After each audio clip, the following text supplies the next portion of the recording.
I know I spoke to a few guys yesterday, but real quick, I just wanted to make a little announcement. So DCC registration opens today. It's going to be, I think it's the 14th annual. Is it 14th annual?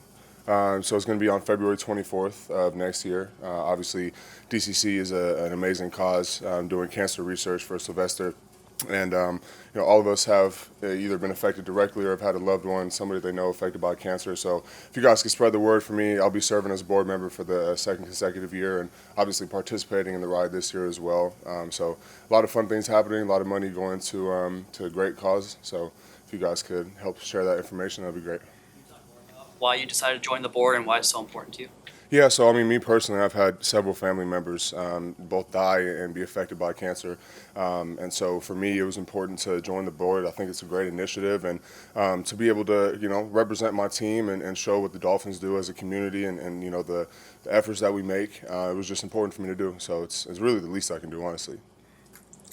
I've heard you've ridden 100 miles the last 2 years. Yeah. Mm-hmm. Is there training involved in that? There's a little bit of training, but I mean, it's kind of, for me, it's more of a mental thing, honestly.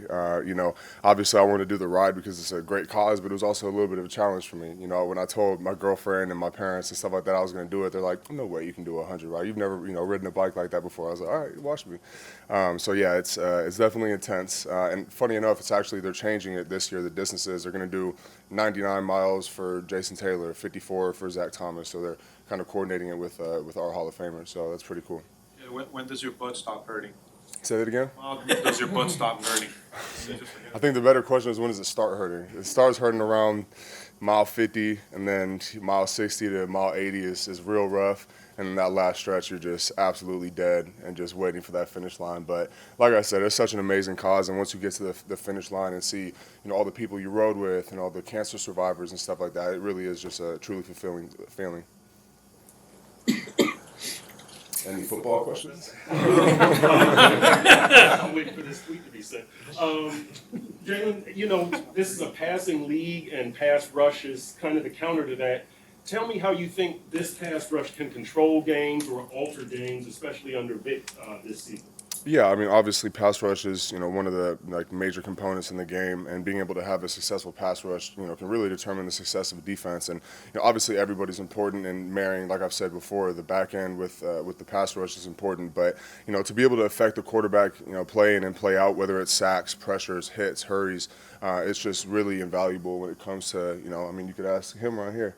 It definitely, I think, plays into the quarterback. And so, I think with our team, we have incredible talent all around. We got a lot of depth. We got, guys who can rush inside, outside, guys who can really do it all. So I'm really excited to see how we keep gelling together. A really cool thing about it, too, is, I've played with a couple of the guys for 3 years now, and they played for 4 years. And so we have, we're really cohesive as a unit. We have a lot of fun playing together.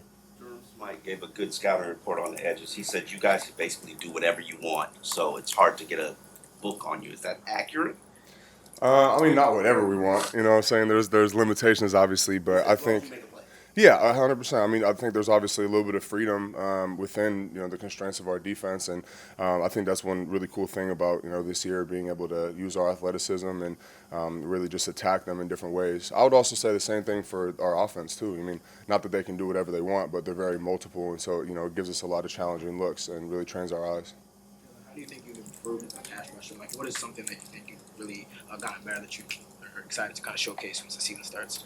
I think I'm trying to keep improving, honestly. But one thing I've been working on this offseason is just, keeping on my hands, on my technique in general, on my bend, top of the rush, things like that. This game is really a game of inches, and I think a lot of my pressures last year, if I had just been a little bit better with my hips, with my hands, with my feet, that could have turned those into sacks. So that's something I'm, steady trying to improve on, and try to be a technician, really master the art of pass rushing.